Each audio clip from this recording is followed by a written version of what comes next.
how to make a zine. So you can start with any size piece of paper, okay? What you need to be doing is you need to get it lengthways and you fold it in half. And you run your finger down so you make that fold and that crease all the way down the piece of paper, okay? So then you should have this long piece like this. Then you fold your piece of paper in half again and you make a crease. Okay, so now it's in quarters. Then you fold it in half again and you make another crease. Once all those creases have been done, you open your piece of paper back up and then you fold it the other way. So you fold it in half that way.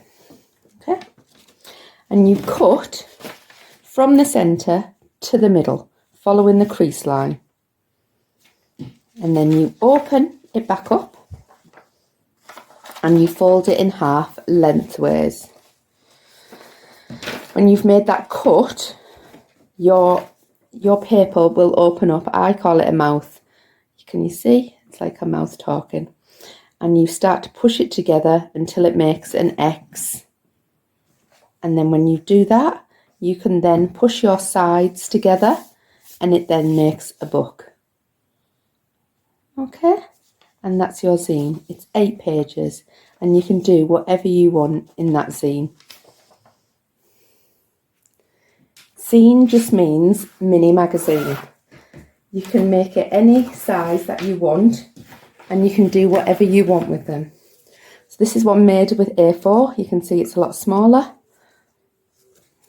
Still got the 8 pages. You can make one that's bigger and you can do them for whatever you want. And you've still got the 8 pages in them.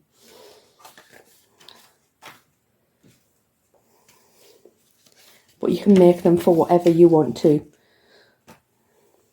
Enjoy!